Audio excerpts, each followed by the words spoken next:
Why can't you adjust yourself? How could you do a chiropractic adjustment on yourself? Or do you adjust yourself? These are questions that sometimes are asked, and I'm going to answer this question in a serious manner. I'm not going to give a smart aleck answer like, well, it's like asking, can a dentist do their own root canal? Because people are legitimately asking because a good chiropractor will make this look easy. Just like a professional baseball player, all he does is take a piece of wood and swing it. He hits the ball over the fence. How hard can that be? Well, there's a reason why some people suck at it and some people get paid millions of dollars to do that very thing. So I'm going to explain there's an actual reason why you cannot adjust yourself. Part of the reason why this is confusing is because people assume when there's a noise that happens when you do an adjustment that they think that the adjustment happened. So a good example is I'm going to take my finger, I just popped it, I popped it, popped it, popped it. So did I adjust myself? The answer is no. What I did is I just popped the joints of my finger. I did not change any motion changes of the joint, didn't change the alignment, and didn't change neurological function. One of the things that happens when a chiropractor adjusts you is they're looking for areas where the joints are not moving well and correcting that abnormal movement to improve neurological function. Sometimes adjustments make noise, and when you do an adjustment, you will actually get a cavitation or a separation of the joint spaces. So what happens is it makes a popping noise. That popping noise, patients actually think and associate the pop with the correction. Patients will think that if a pop happened, that an adjustment happened. No, the pop is actually just occurring when the adjustment happens. So I can actually pop a joint without making any correction at all. What you want is to be able to make a correction, regardless of whether it pops or not. Here are the detailed reasons why you cannot adjust yourself. And quite frankly, I cannot adjust myself. I need to go to someone to actually get corrections made. The first reason why you cannot adjust yourself is simply because of the angles with which you need to apply pressure to make the correction. So this is a plastic model of the spine, and in order to make a correction, you need to be behind the spine. So very often I'll take this part of my hand, place it on this bony part, place the patient in a position that will make the correction and apply a directional force from back to front. So unless you have 5 arms on your own body, you cannot get the proper angles to get a complete back to front pressure. So it's impossible to do your own correction. Now sometimes patients will bend their heads and twist and turn and move their bodies and actually hear noise.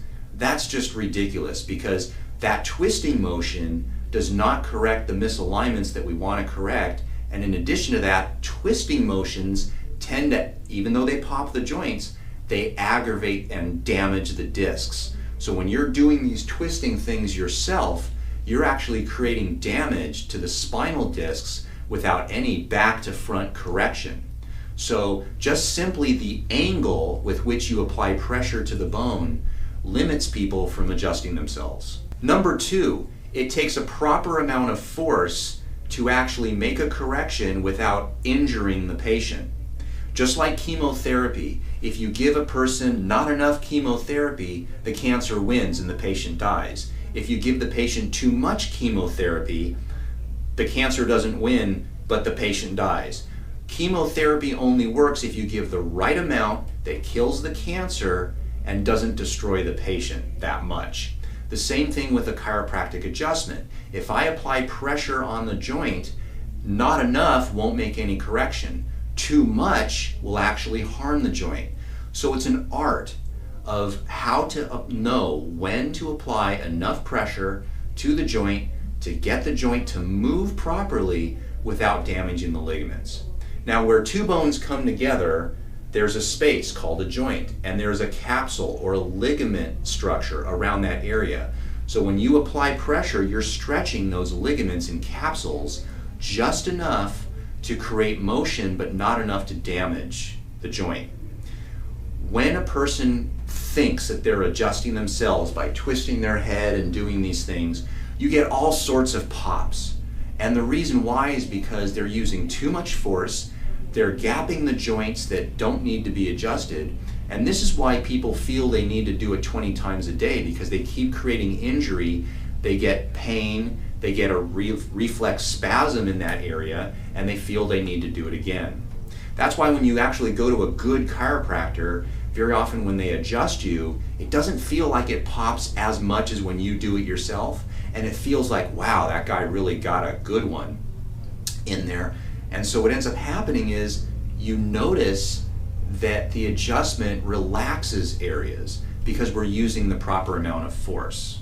The third thing that needs to occur when you adjust a patient, and this is the reason why you cannot adjust yourself, is the speed with which the adjustment happens. So when you apply pressure to a joint, you need to impulse and use your hand real quickly to overcome protective muscle spasm that your body's going to do. So if I take my finger and I apply it to the back of my neck here on a vertebrae, I cannot adjust myself properly, because as soon as I attempt to move it, my brain knows that I'm about to try to adjust it, and my body will try to protect that area. A good chiropractor knows when to apply enough force in the right direction with enough speed to overcome that protective muscular tension that everybody has. If you thought this video was interesting, give me a thumbs up, subscribe to my channel. If you have any questions at all, ask in the comment section below. If you can, become a Patreon, and the reason why is because you can dictate and ask questions, and I will make videos specific for the Patreons that help me support this channel. Thanks for watching.